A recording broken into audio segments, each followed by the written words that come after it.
जय हो। आप सबका गंगा योग ज्ञान में स्वागत है। गंगा योग को देख रहे समस्त श्रद्धालुओं से हमारा विनम्र निवेदन है कि इस चैनल पर जो भी दिखाया जा रहा है उसे देखें और लाइक सब्सक्राइब जरूर करें भैया। इसी लाइक सब्सक्राइब के जरिए हम आप तक पहुंचने का प्रयास कर रहे हैं और पहुंच भी रहे हैं। यदि लाइक सब्सक्राइब नहीं आप लोग करेंगे तो ये है आप सबको दिखा पाना थोड़ा असंभव की बात होगी भैया, इसलिए लाइक सब्सक्राइब जरूर करें। आइए हम आप अपने मेन उस पर चलते हैं जिस पे हमारी आपकी चर्चा होनी है। यह जाना जा रहा है कि गंगा योग ज्ञान पर धन के विषय में बताया जा रहा है भैया। तो धन पा जाना, बहुत सारे भैया लोग कहते हैं कि धन पा जाना बहुत आसान नहीं है, अगर होता तो महाराज जी आप ले लेते। ये तो बात सही है, लेकिन जो भी ज्ञान दिया जा रहा है उसको आप लोग ध्यान से देखें समझें।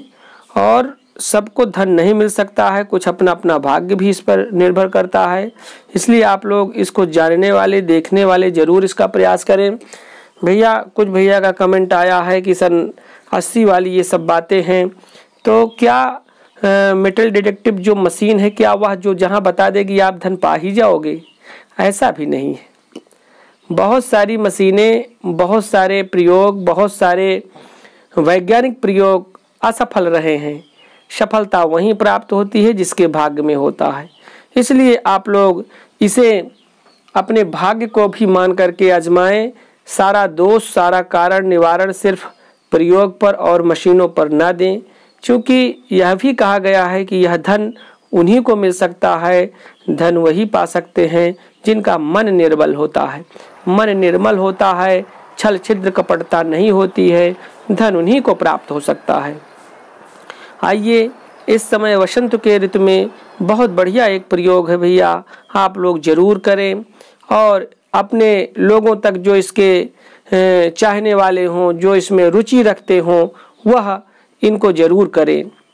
इस वसंत ऋतु के समय में आप लोग देख रहे हैं कौवा पर यह प्रयोग है।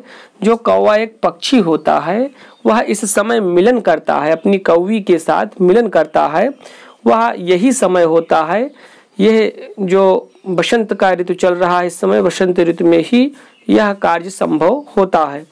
अच्छा, चूंकि कहा भी गया है कि कौवा एक बहुत चालाक पक्षी होता है दोस्तों, तो कौवा के अंदर 2-4 बातें वह ऐसा निहित कर दी गई है, भगवान ने पहले से ही उसमें जो है 2-4 बातें डाल दी हैं जिनके कारण वह कौवा पक्षी सब में आपको अलग दिखाई देगा।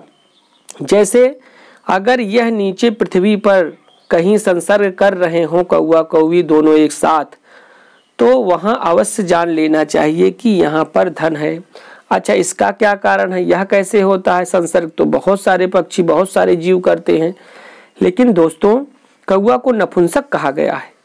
यह नपुंसक पक्षी है, इसमें काम की भावना वहीं जागृत होती है और यह काम वहीं कर सकता है जहां पर नीचे गड़ा हो सकता है धन। अच्छा दोस्तों, इस प्रयोग को आप लोग सत्य ना मानिए। चलिए हटाइए, आप लोग किंवदंती कथाएं के रूप में अगर इसको सुन रहे हैं तो आप लोग कह देते हैं कि ये सनस्सी की बातें हैं, इसमें कोई रखा नहीं है। चलो इसको भी हटाओ, लेकिन क्या संसर्ग करने की वही जगह मिली थी? कौवा कहीं पेड़ पर कर लेता, कहीं जो है डाल पर बैठकर संसर्ग करता, लेकिन क्या वह नीचे जमीन पर ही बैठ करके संसर्ग क्यों किया? अच्छा चलिए मान लीजिए ये भी लक है, लेकिन वहाँ 2-3 प्रयोग अगर आप करोगे जो गंगा योग में बताए गए हैं, तो वहाँ आप दोस्तों पाइएगा कि सबसे अलग वहाँ का प्रयोग आपको दिखाई देगा।